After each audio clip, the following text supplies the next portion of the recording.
Greetings, and welcome to the Healthy Heterosexual. My name is Sari, and this broadcast is brought to you by me. Coming in a little earlier than I usually arrive, but I'm here. And I'm in the clear. And yeah, so this particular broadcast is a special in the sense we are highlighting a popular video that is making its rounds around the internet. Maybe people are coming to it, and that is the interview that aired yesterday at about 12 noon Eastern Standard Time on Club Shay, Shannon Sharp's podcast, quote unquote, interviewing the legendary comedian Monique. As Shannon would say, it's a flamethrower, and it's getting a similar traction with what the interview of Shannon, Shay, and Cat Williams got. I think within the first 24 hours that got anywhere between 4 to 7 million. Right now, it's just after 24 hours of it airing the Monique one, and it's already approaching 5 million. So it's probably going to be his second most popular video interview that he's done. I mean, it is special for sure. So definitely go out, check it out. And I watched it yesterday evening, and it inspired me or motivated me to do this particular broadcast because of certain points that she was touching on, and she kept on coming back to or returning to, and she was doubling down, tripling down, quadrupling down on this point. And the point was centered around men. It's centered around black men in particular. It's centered around black men in relationships in particular. And without me doing the backstory about Monique and where she's at with things, seeing a strong. Just a moment, y'all. Hold on.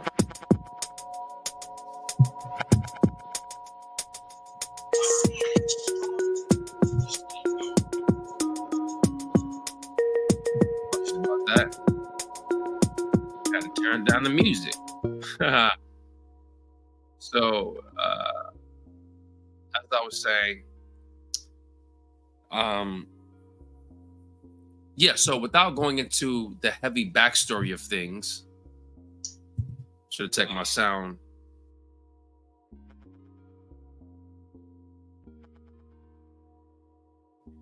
So, continuing onward, I apologize for any technical difficulties. You do the research. You go into what Monique has been going through over the previous 10 to 15 years, since winning her Oscar, since winning her Academy Award, and what she's been going through in Hollywood and, with other people involved in her situation. But it's a very, very interesting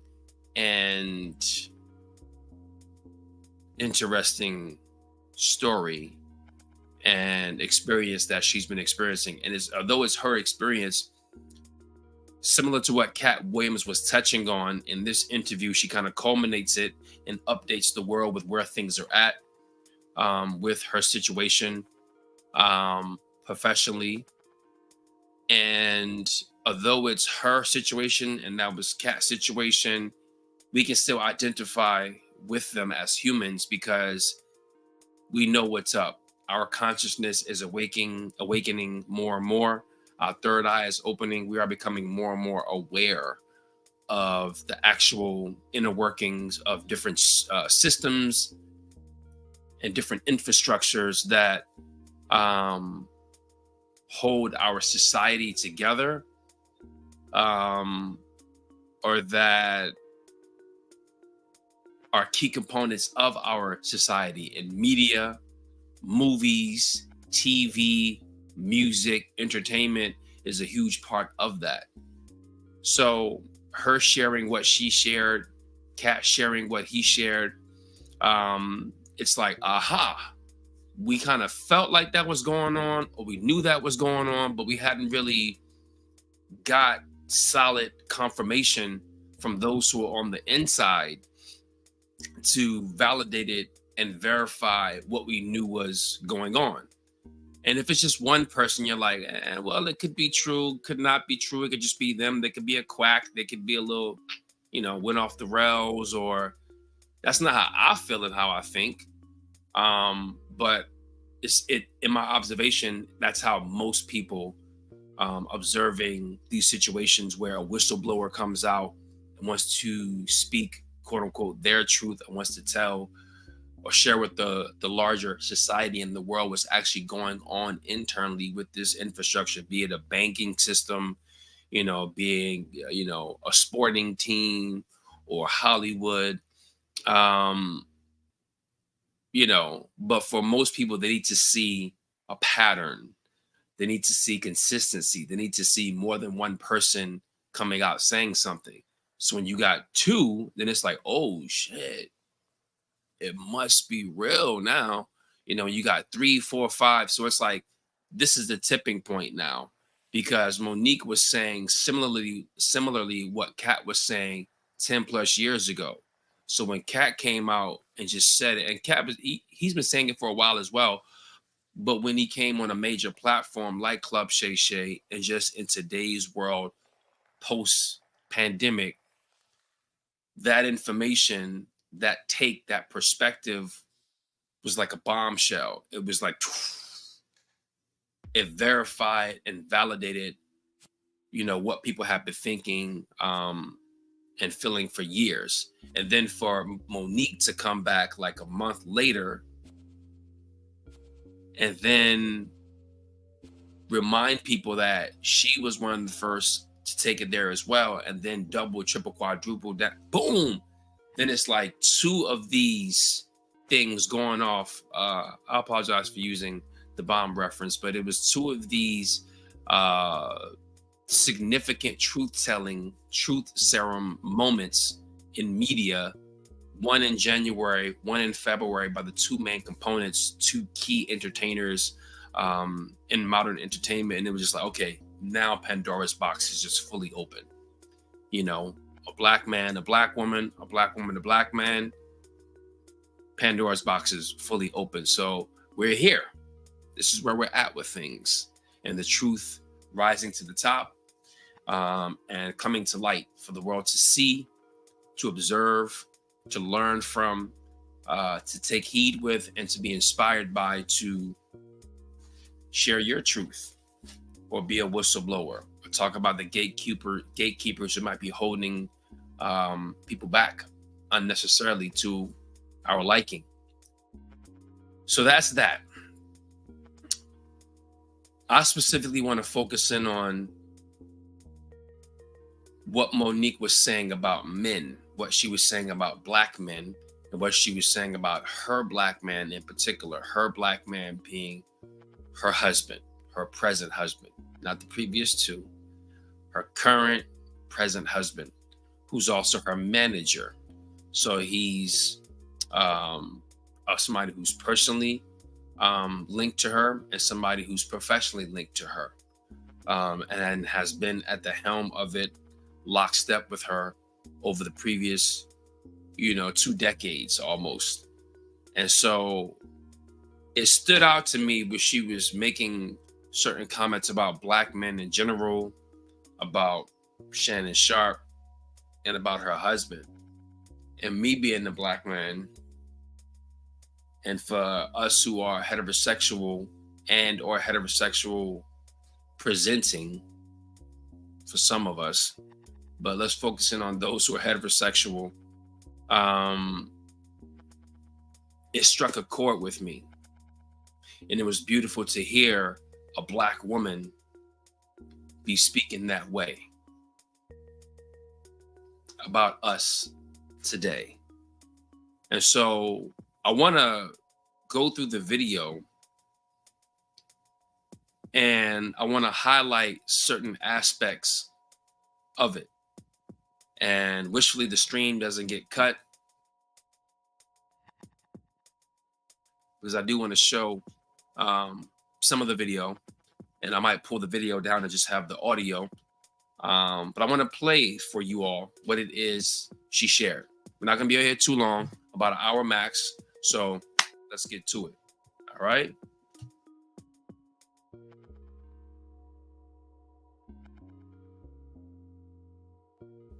Let's get to it and let's go through it.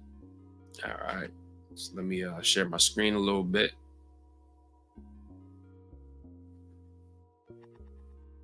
All right, that works. That works. That works. Make sure we like the video. Look at this, 4.7 million. It says, it's like first.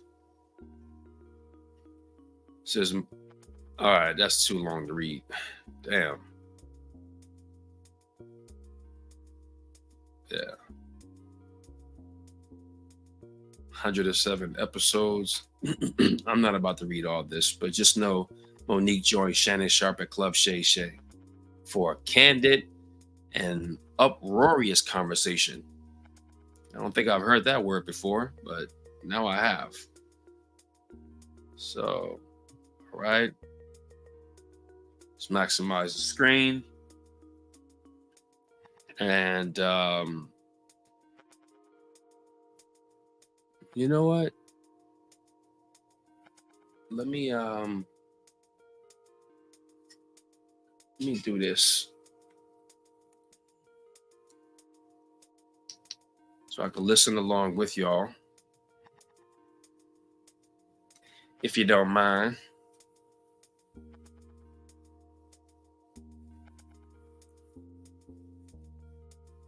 Okay.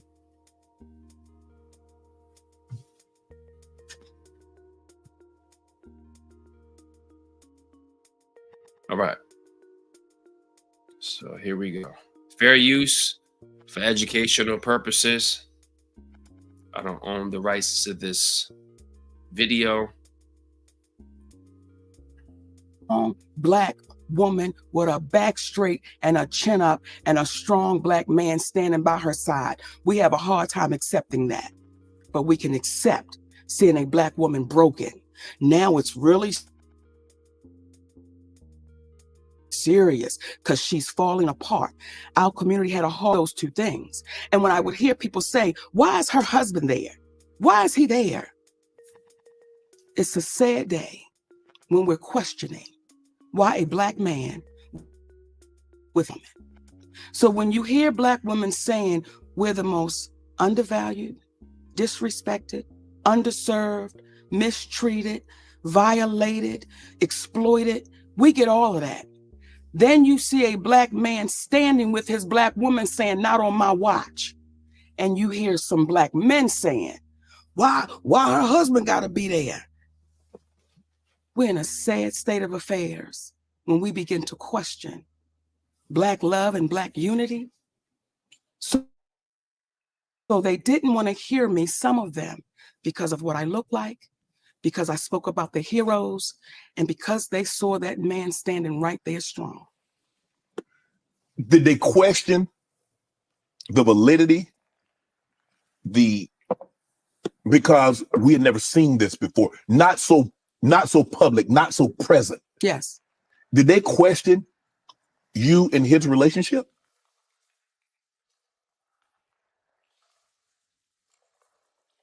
I want y'all to see this part. I want y'all to see her reaction.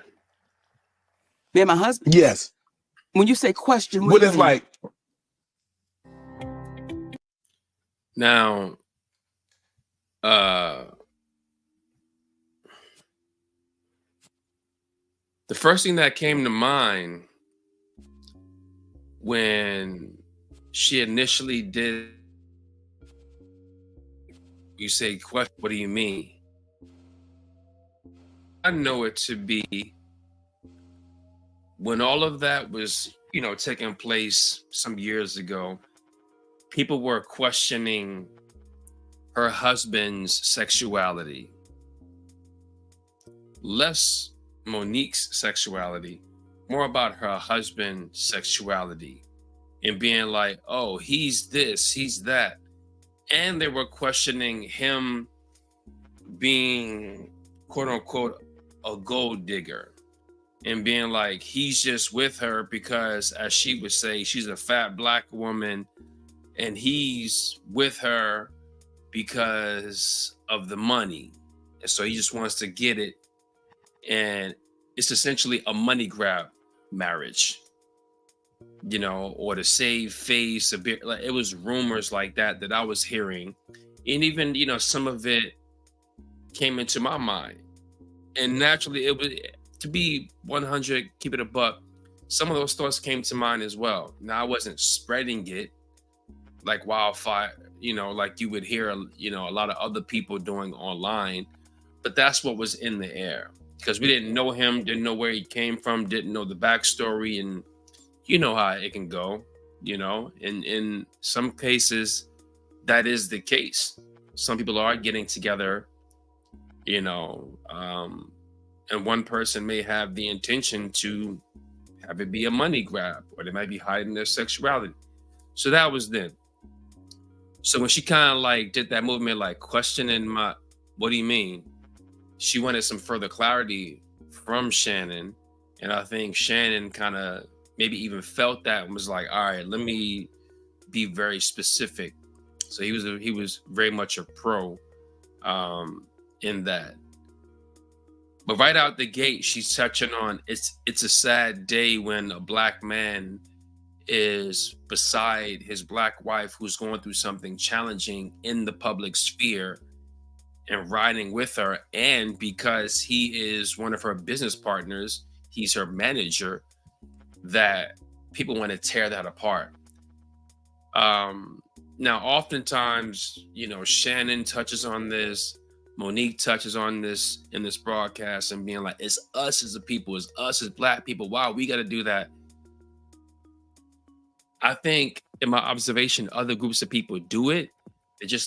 They may not do it as publicly as we do it. We like to put shit on full display, and I'm not for that, but I'll say that, there's,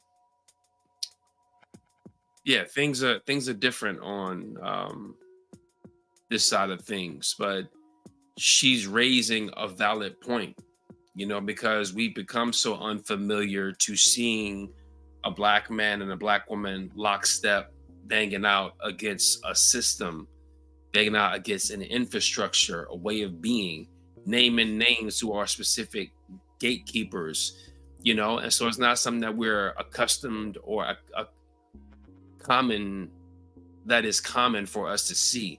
And because we come from a background in this country where that kind of partnership, that togetherness has been literally beaten and tortured out of us, or it was attempted to.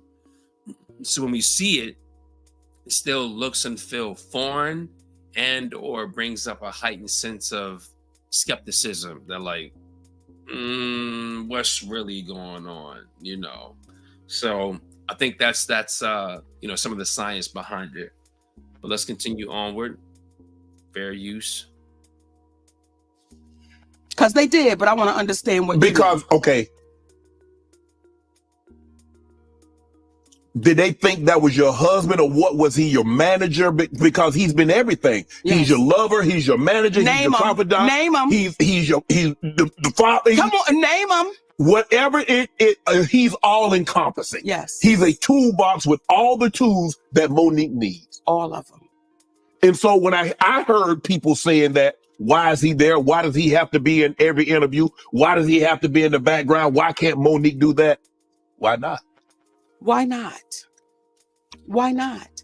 And that's when you see, and these are my sisters, but when you see Taraji, when you see Viola, when you see our sisters speaking out, you never see their representation sitting right there with them. Mm-hmm. You never see them saying, listen, we got to fight. My husband is also my manager, which is my representative. So beat down that some of us have a problem with this Black man saying, I'm standing right here strong, right, and I will not flinch and I will not budge. What a sad state of affairs we are now in, where you have people that look like you and I, mm-hmm, that would question why this man is standing there. That for the life of me is disheartening. When we heard Brother Malcolm say, we've been run amok, we've been hoodwinked, we're now doing it to ourselves.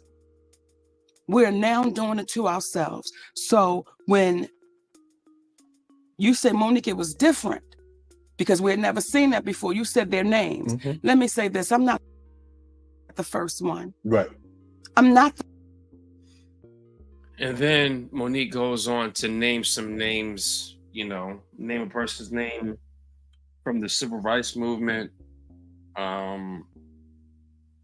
And, you know, somebody in entertainment. Let me just... The first one, but we get washed away in history so easily that we start thinking, oh, this is the first one. This is the first one. Her name is Claudette Colvin. And she's not the first one, but she was before Rosa Parks. Mm-hmm. But because Claudette Colvin did not fit the picture that they thought she should look like, she was dark skinned and she had coarse hair. And because the organization, I believe it was the NAACP. So this is true, you know, in addition to that, the woman whose name she mentioned, it was also because at that moment, that young lady wasn't an adult. She was a teenager who wasn't 18. If I'm correct, I apologize if I'm incorrect, but from what I know, she was a teenager and she also had a child out of wedlock. Let me see something.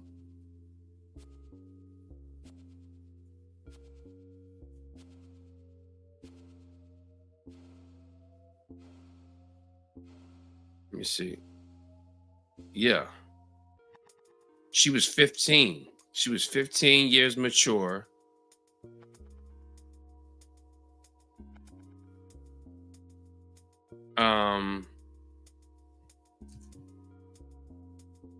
Yes, it was the fact that she was brown skinned, dark skinned, and she had kinky hair. Of course, that has something, you know, to do with it.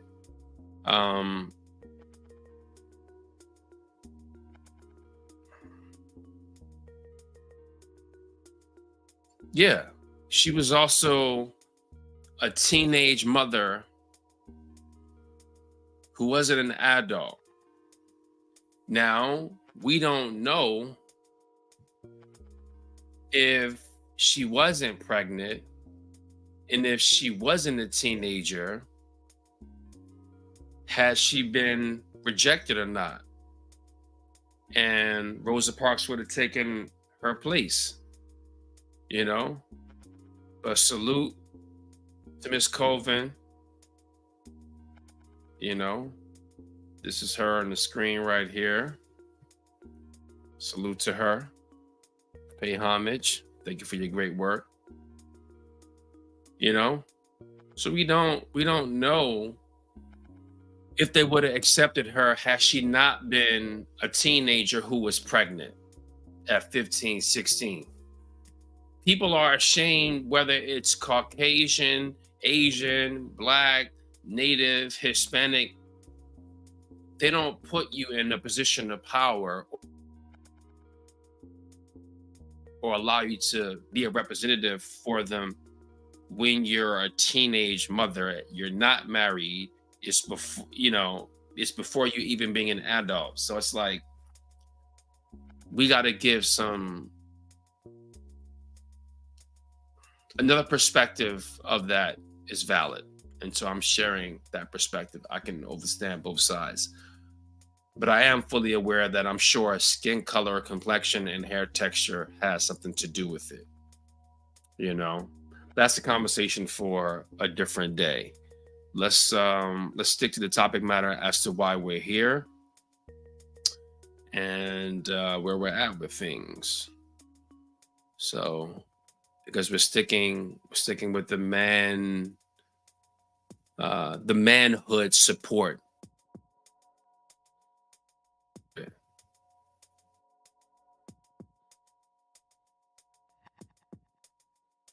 It is Monique and Shannon are talking about. Here we go. Fair use. This is a metabolism killer. This is a metabolism. Not doing no commercials. I'm on my other channels. That's why commercials are even allowed to play. Because it's yada yada yada yada. But you shouldn't be able to see that anyway. So here we go. Passionate. You're a very, very passionate person about everything. I love us. I love us. Like, when I say I love my people, Shannon. I love us. I love everybody. Right. But my people, I love us. So when I speak on things, it's not to drop shade, mess, or tea. I'm too damn grown for that. I'm 56 and a grandmother. Who got time for that?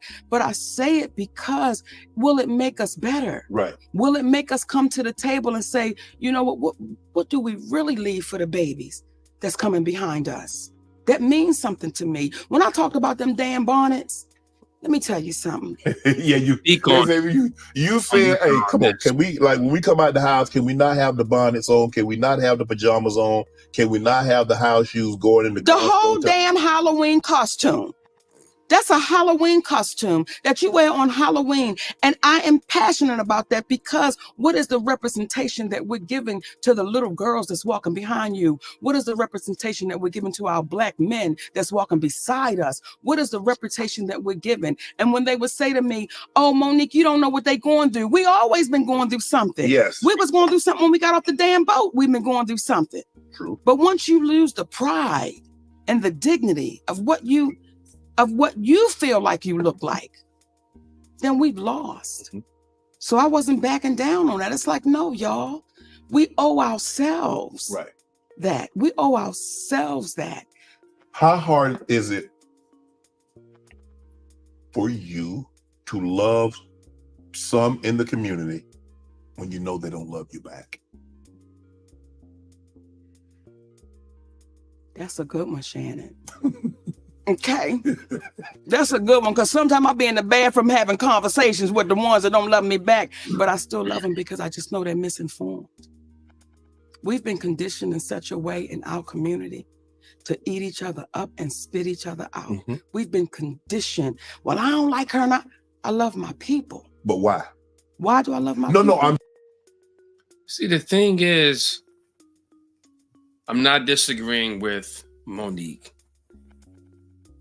It's now at the point where I can reminisce to my childhood and recall seeing so many talk shows, so many news articles, just the media talking about Black men and talking about our shortcomings and our downsides and our trials and tribulations and how we need to get better and how we're the issue and the problem and da da da da da da da da. And it wasn't until I was a grown man a few years ago, in a way, that I was able to look back on that time and be like, in hindsight, this is what was really going on. We were being groomed. We were being our psyche and our consciousness was being built a certain way to make us a certain way, to be self-hating, self-loathing, lack proper confidence, to ingest our what was perceived as inferiority, to ingest us being less than, that the power structure, the, you know, Caucasian Western media was just pushing. And Black folks and all kind of other folks were also on board with that. So it's like now I can look back and be like, that was a narrative that was inflated. There were certain true elements of what was being spoken about, but there was a lot of inflation. It was tainted. It became very agenda, to the detriment of Black people in general, and to the detriment of Black men and Black male, female, male, men, woman, men, relations and relationships. And observing, listening to Monique now, I'm getting the sense of I'm seeing and I'm hearing the same newer narrative. It's not new. I'm just hearing more and more of it about we are being our own worst enemy. We are crabs in a bucket. We are cannibalistic of our own people trying to be successful and achieve. You know, we're the issue. We got to be better. What's wrong with us? You know, these are our leaders. You know, these are our juggernauts. And some of them are the gatekeepers, you know, doing bad work, and it shouldn't be like this, and we got to be better. In the essence, at the essence, that's true. Okay, we are the first human beings. We are the first this. We are the first that. On both sides of things. In addition to that, we should not deny or push to the side that we live in a system of Caucasian dominance, of violence coming from that perspective. So yes, we got our own issues, some of which we've had prior to even being brought or coming to this land hundreds of years ago. And we also are dealing with the external racial shit that is continually being an onslaught to our people. So we're dealing with both. So I'm just hearing this narrative of us as a people in media kind of running with, we need to be better and do better. This is true.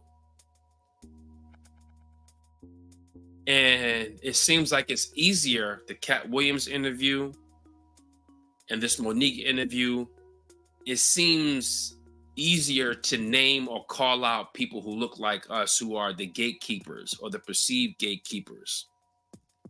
And yeah, a Caucasian person name or two was mentioned in that mix of what Kat shared and what Monique shared. But the people who they're naming are the gatekeepers, but they're not the people who built the gates and built the infrastructure behind the gates. See, like let's talk about and let's name them. And let's name the fraternity of what they're a part of and what, you know what I mean? Like what they're doing. Let's name those entities. Let's go at them. Now that we've gotten the pawns or those pieces on the chessboard who look like us, let's go to the puppet master. Let's talk about who the puppet masters are. Now, I can name, sure, Monique and Kat can name it 10 times better than me because they're in the system. They're further and deeper and more entrenched in that matrix. And they know who they are. I can provide my perspective, and I've already shared my perspective. There's a larger overarching entity or entities, energy, or conglomerate of entities or people who are running the show. And the names that they're naming in Hollywood who are Black people, they're just figureheads. and they're gatekeepers. But I just wanted to touch on that because like there's this narrative that's been going about we're our own worst enemy. We are, but recognizing that we're facing two enemies.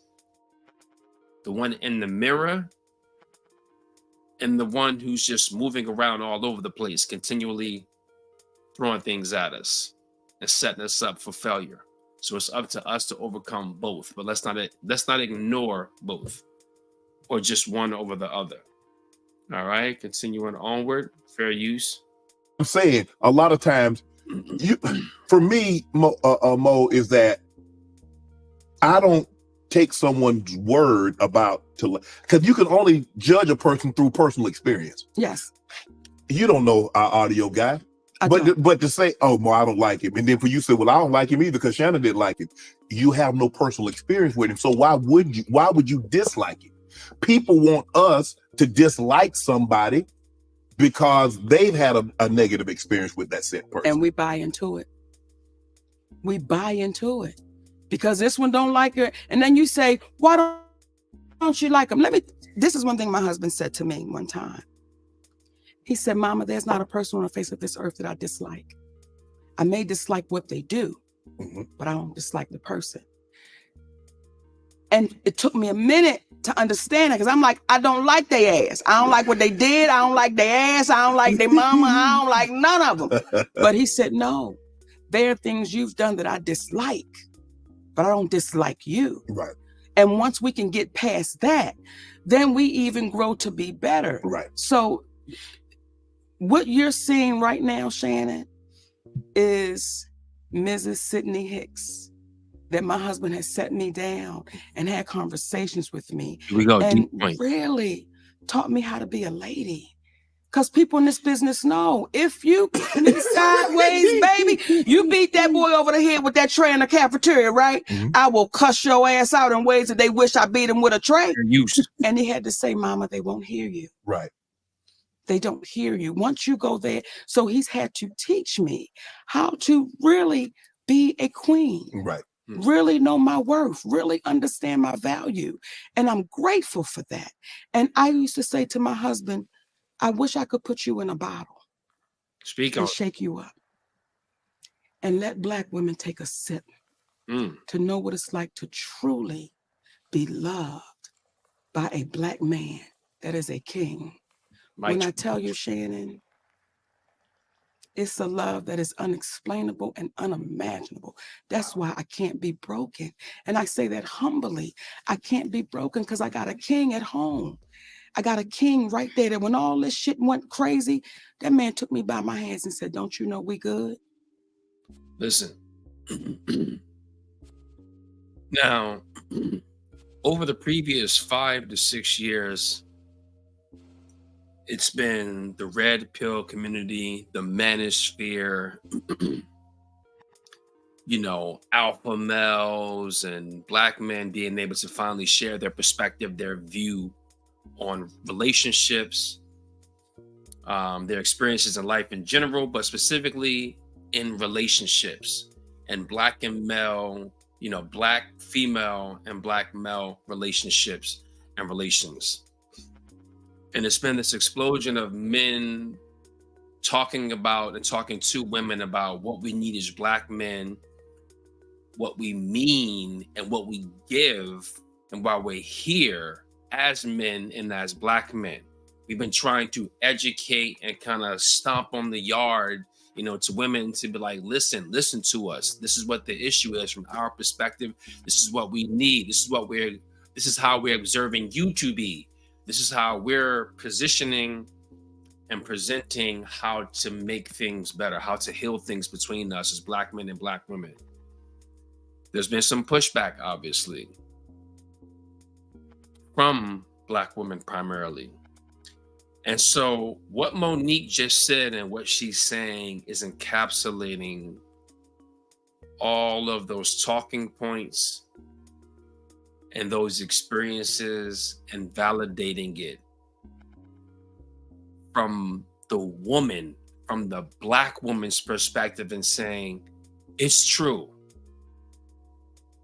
It's true. What is true? She just spoke on it. Let's play some more. Thank you for listening in. I true adore. And I believed him. And right now to this day, I believe him. And when you have that type of strength, it's hard to bend over. You can't. Right. The retirement dreams of America. Apologies for any commercials. Let's get that out of here.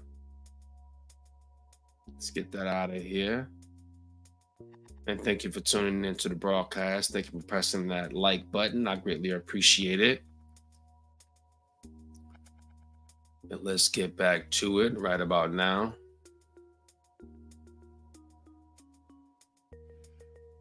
You said that when you were at your lowest, he lifted you to your highest. You better know your homework, baby. I'm proud of you. We got toast on that one. You better know your damn homework. I said that when I was at my lowest, he loved me like I was at my best. Mm-hmm. And I was mentally ill because you're in this business. Everybody thinks you are the hero. Consideration can be thrown out the window. Patience can be thrown out the window. Because when you get home, you believe that I'm the breadwinner. Listen and what up. I say is what goes. And this is what it is. And this is my third marriage, though my first. Because this is the first time I've known my place as a Black man's wife. And there's a place. And we get so caught up in that word. What you mean your place? What you mean? Without him saying it, his actions showed me that he was the leader of that household. Without him saying it, I knew I was dealing with a king. And he doesn't have to constantly remind you of it. He's never. When we first got together, I sat at the head of that table. Comfortably. There was never a conversation about it. Till one day I knew I was in the wrong place. Wow. And I moved to the side of the table and he sat at the head. We never had a conversation about it. It just happened because it was supposed to. So when people question my husband and why is he there, you would hope you would have one like that. I remember our beautiful sister Tiffany Haddish did an interview with GQ magazine. And this, in my humble opinion, is where we keep throwing each other under the bus. You're doing an interview with GQ magazine. I'm assuming the journalist was a white person. And the conversation turned to Monique.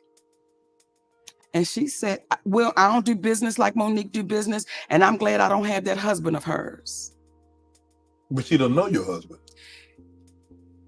And when I saw that, it's like, Tiffany, if you had a husband like mine, you may not have 2 DUIs. If you had a husband like mine, you may not be caught up in what looks like you could have been grooming a child. And I say all of that with no judgment. But when you speak about having a husband like mine, you open up the door. And I'm saying to you, if you had one like mine, you may not sit in these positions that you can't explain the next day. Right. Or it's a hard way to go. So once again. Well, she doesn't even have a husband, let alone like yours. Well, damn it. Now you said it. I sipped on that, Shannon. That was a sip. That required a sip.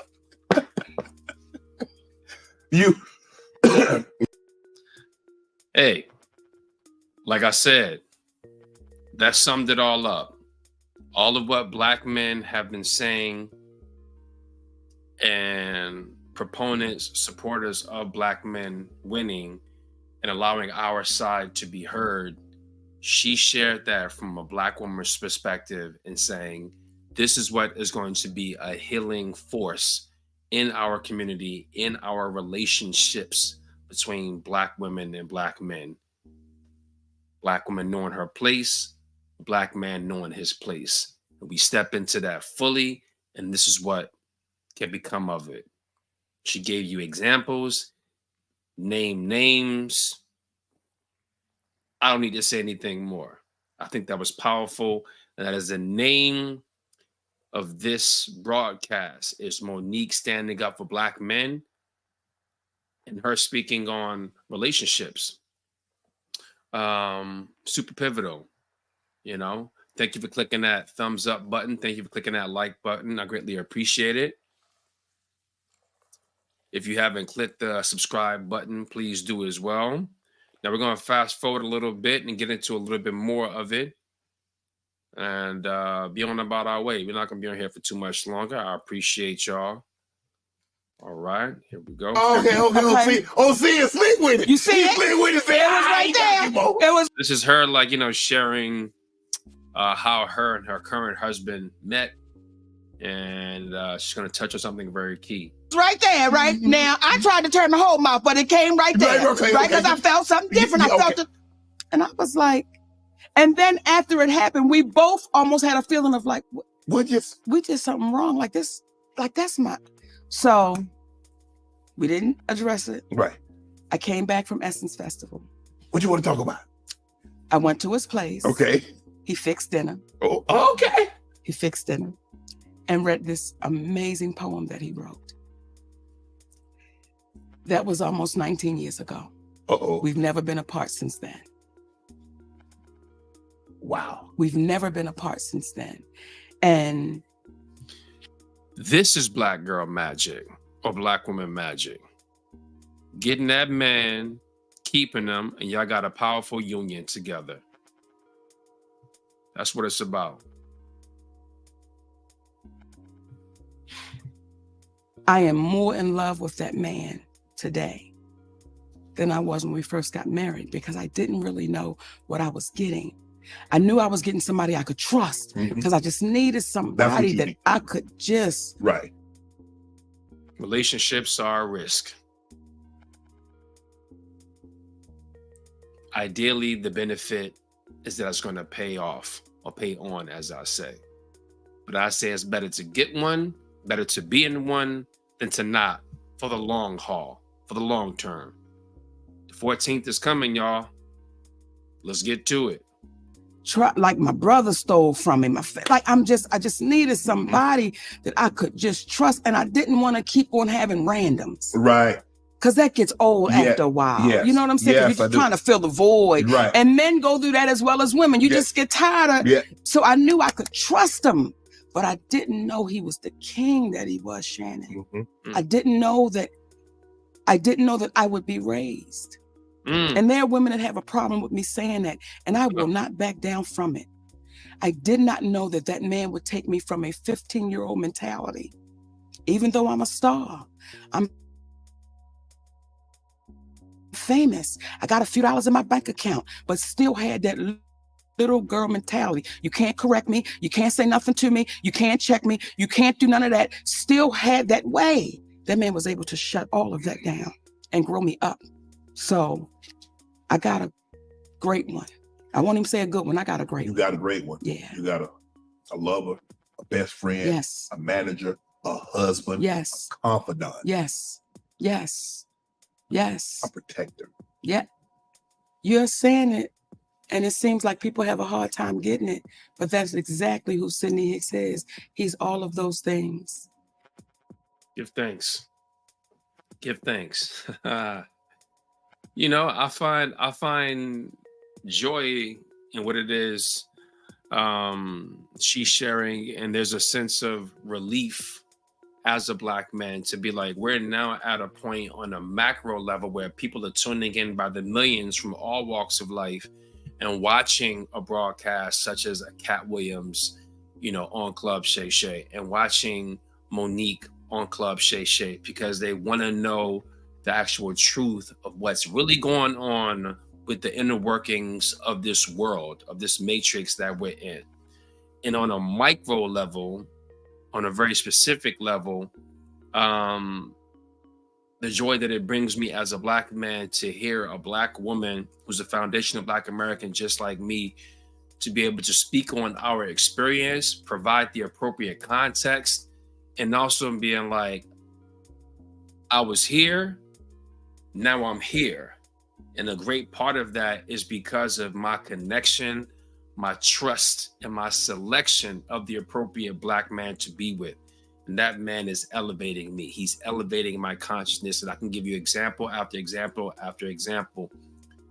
Hearing that as a Black man from a Black woman is like, yeah, they're waking up. They're seeing the truth.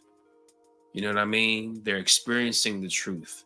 Because you got somebody who's a legend, who's a juggernaut like Monique, and she's speaking out about it. So wishfully, my own blood sisters, you know what I mean? Friends, relatives will hear it and be like, okay, I'm listening. I'm listening a bit more than I was listening 2-3 years ago, because it's a Black woman saying it, a prominent Black woman. She's providing examples and proof, like that warms my heart. And it shows that we're making progression. We're on the right track towards healing, and towards getting us in a better situation of where we need to be, you know? So that's the science behind that.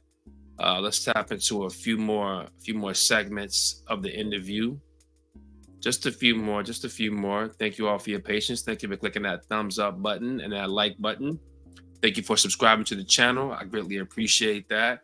We're doing some things here. My name is Akmos Ari. This is the Healthy Heterosexual. And we talk about some things. Let's continue onward. Fair use. Just over 2 minutes. I'm going to show. Apologize. Okay. How y'all doing? How's y'all day? Y'all good? Okay. It's good to hear. Cool. My husband, please let them know I respectfully decline. I appreciate it, but I respectfully decline. I'm going to spend some time at home. Right. Lionsgate calls back. We really would like for Monique to come to Cannes, promote this movie. Please let them know I respectfully decline. I'm going to spend time with my family. Lionsgate calls back and says, what is it going to take for us to get Monique to come to Cannes? We'll give her another week in France. We'll upgrade her room. My husband said, is there a dollar amount attached to what you're asking for? Oh, we will never pay anyone to promote a film. Never. He said, we understand. And we're never going to work for free. You're asking her to do something that she's not obligated to do. Correct. Well, what is this, the attorney? He said, actually, I'm her manager and her husband. Now we can put it on the husband's being difficult. Right. Right. Okay. So I don't owe anybody anything. That's why I was never sued. Now we go to the Hoodie Awards. Tyler Perry is there. Okay. Tyler Perry calls me in his room. Now, when I go into Tyler Perry's room, his staff is in there. Now, you ready to holler laughing? Yes. Okay, I take my security in there with me because I always want to have somebody with me. Right. Right? Tyler Perry does this. And the people scattered. They all left out the room. I said, look at this shit right here. You saw. All right. I'm not. You got to watch more of the interview to get the further details of that story. Because again, we're focusing in on a very specific point with her highlighting her relationship with her husband and the power and potency of that. And yeah, and on Black men in general. All right, let's move a bit forward a bit. Fair use. No. Shannon, I throw this look at you. God damn it, you see you trying to come up under one. Let's get off my brother. What impact? Wow. Remember when you said, and I don't know if you said this, so he asked her what effect has her brother molesting her had on her, and how has it affected her relations with men, her dating relations with men, if I'm correct, paraphrasing. I don't want to quote it because I could be wrong. Okay. But someone said Shannon Sharp don't mess with Black women. And before you go any further, can I say this? Please. My grandmother told me something when I was a little boy. She said, boy, never chase a lie. Come on, baby. Come on. Come on.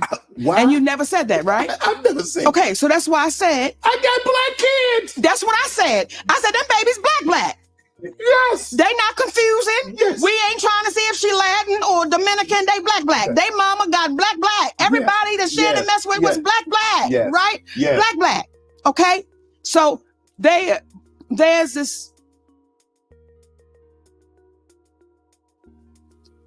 thing with us.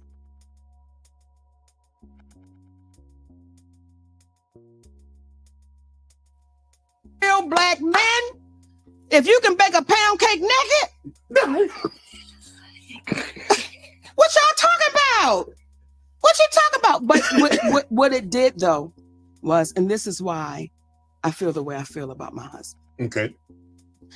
I remember him saying to me one night, because when we first got together, I was a handful, Shannon. Mm-hmm.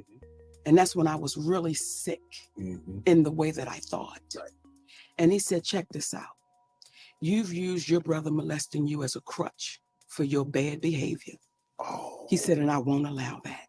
He said, when you was a little girl, there was nothing you can do about it. But now as a grown woman, every choice and decision you make, it is yours. And I will not allow you to keep on saying because of my brother, because at what point do you take accountability for you? Baby, that grew me up, and that grew my ass up that night so fast because I wanted to hear what my psychiatrist was saying to me. I understand.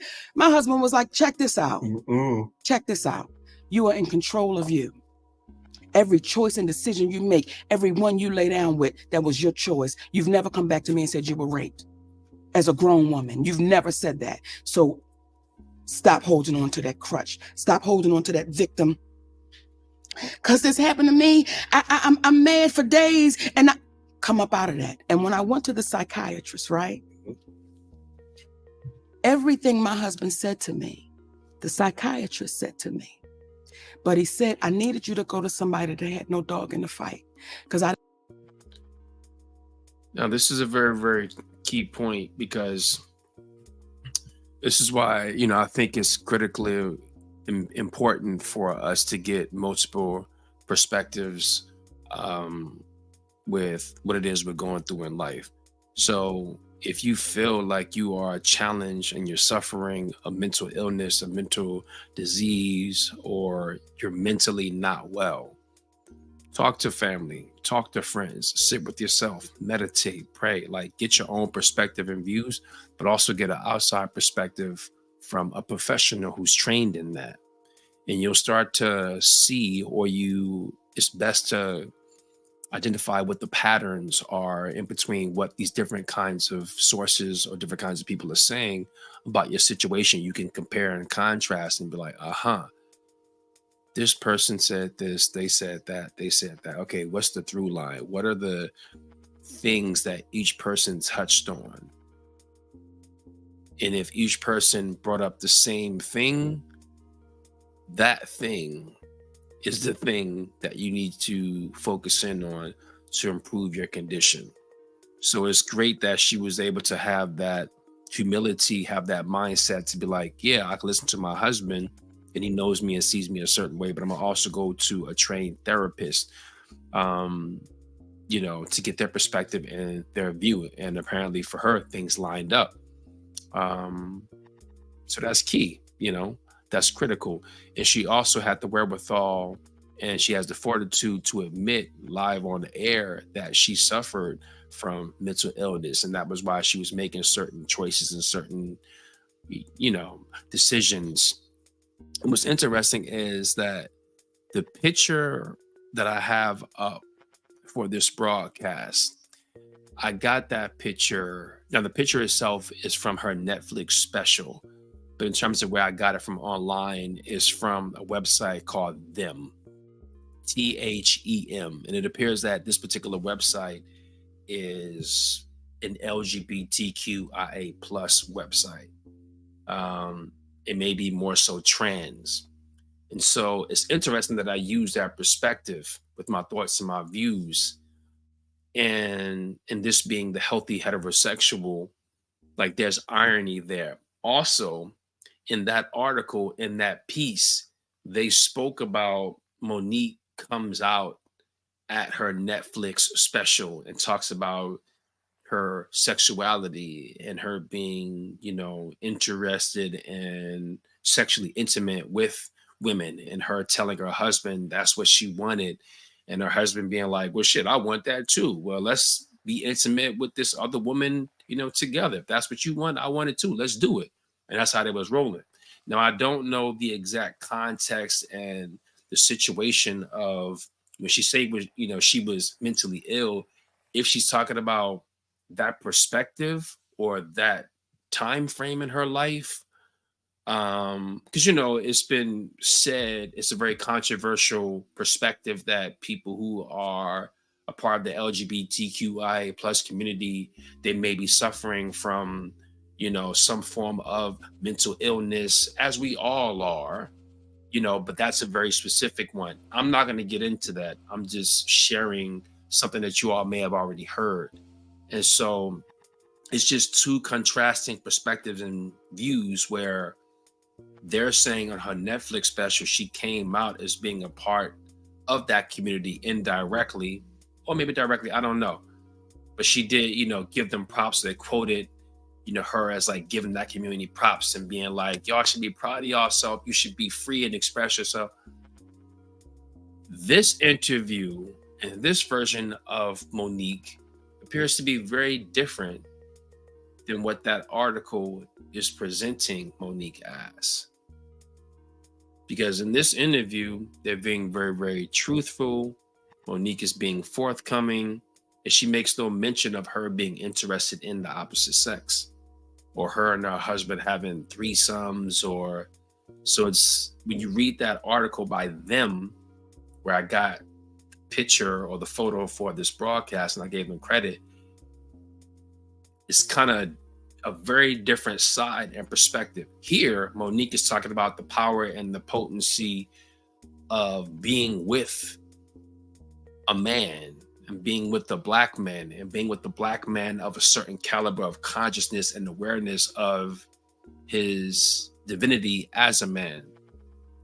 And so it's very interesting. I just wanted to, like, you know, point that out and share that irony.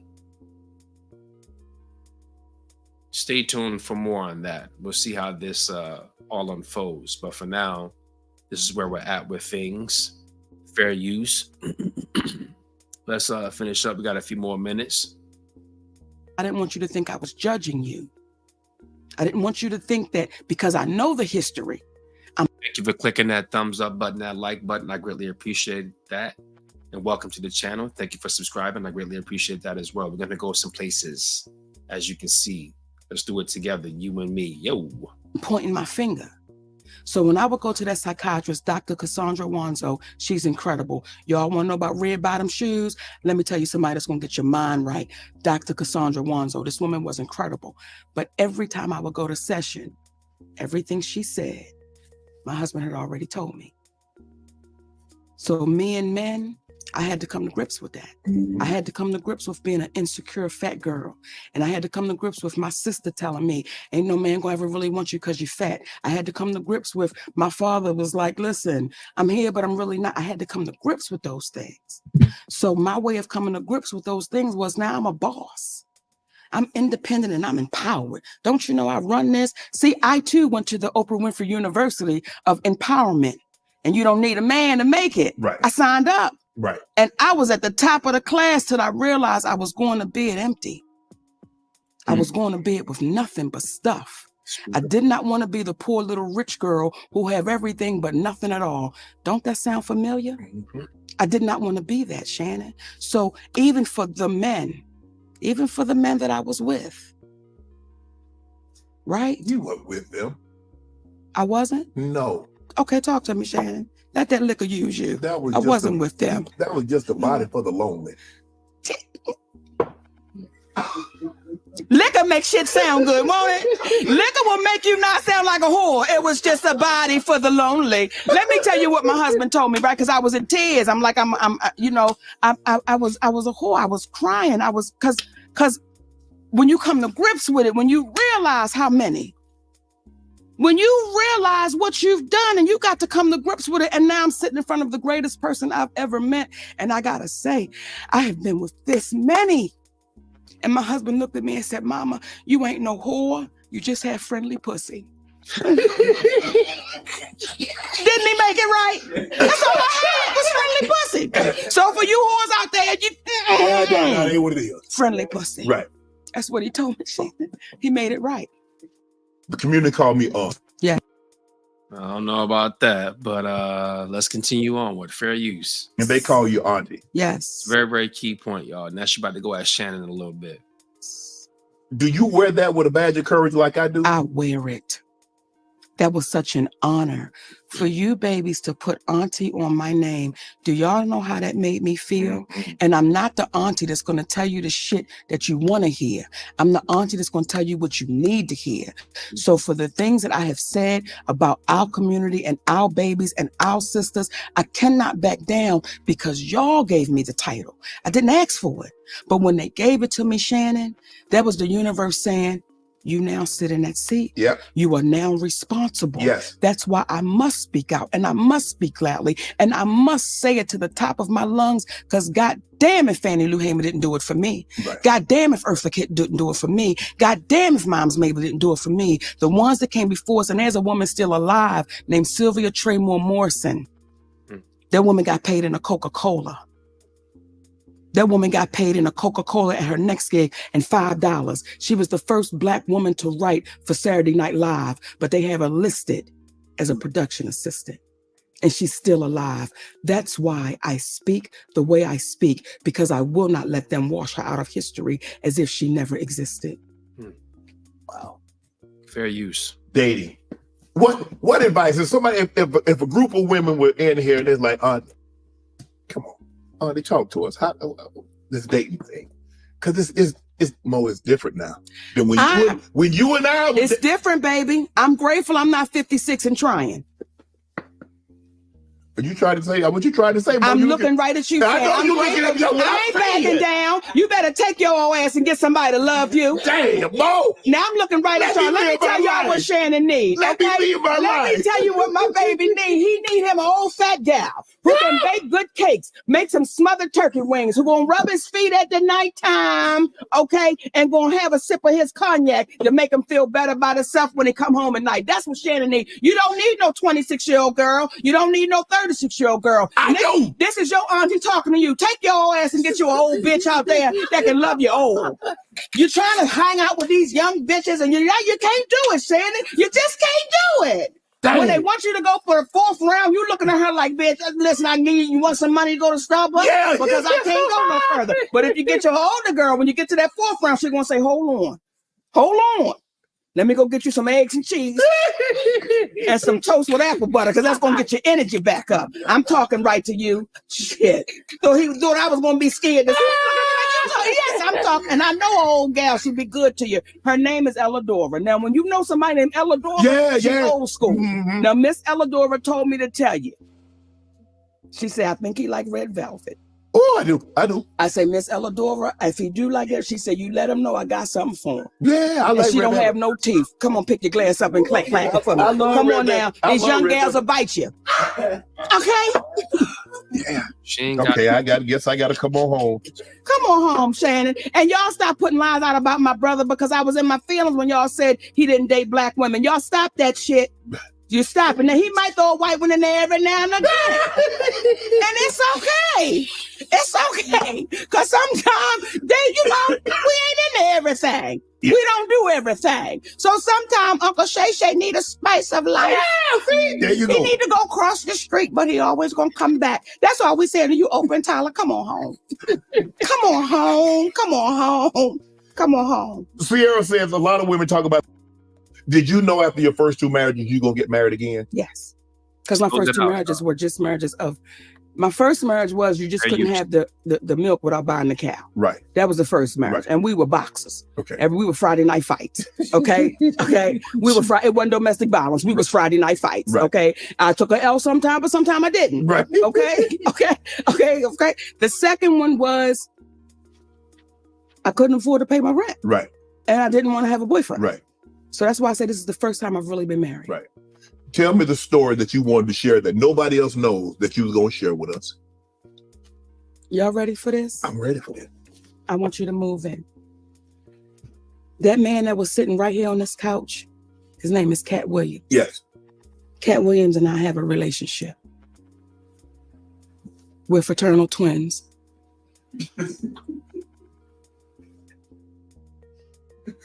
That's all. That's it. That's it. That is my twin, my spiritual, fraternal, non-biological brother. We are twins, baby. Yes, we are. That was it, and that was all. Thank you. Don't nobody know that, but you, Cat Williams, don't even know the shit. Yeah. That's what makes it so beautiful. So, Cat, I'm gonna call him. I'm gonna call him and say, "Hey, I met your sister for the very first time." I need you to tell him. Monique, do you want to promote anything? You got anything you want to promote? Okay. Here's what I'll say. Just keep watching. Just keep watching. I'm promoting life. Just keep watching. And I love y'all for real, my babies. Thank you for watching. Monique, ladies and gentlemen. Mo, thank you so much. I really appreciate you. There you go. There you go, with the truth in tow. All right. Yeah, y'all. Studying 120 right now. So, as the broadcast read, as the title says, Monique is supporting Black men. And that was a perspective from Monique on relationships as it pertains to the topic matter. So I just want to take some time out to highlight her perspective, her voice, her journey, and the excellence that, Shannon Sharp is creating by way of Club Shay, Nightcap, and the work that he's doing on the ESPN. Salute Shannon and salute Monique for creating another legendary experience, an interview for the masses to partake in. And people can feel different ways about what this means in the larger context. If this interview is really important with what it is we need to be, focusing in on and discussing or sharing, I'm not going to get complicated. Keeping it simple. It is important in this day and age with all of what's going on, relationship-wise in general, marriage rates in general, and relations between Black men and Black women in general, for us to hear the words that were spoken.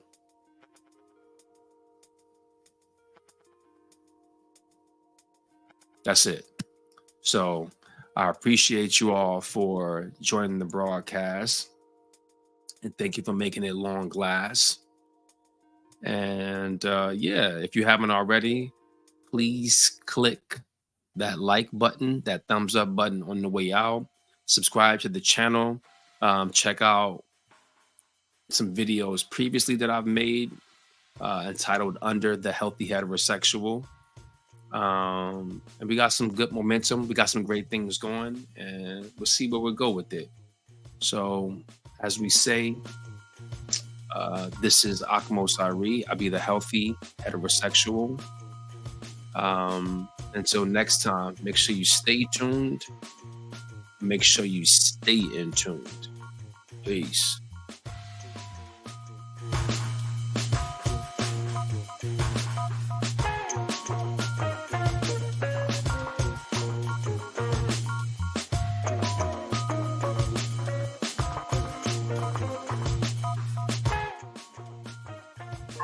We are not going to let any energies get in the way of me giving you your flowers. So I will gladly say this again, and you let me know if this is a good way to send it to you.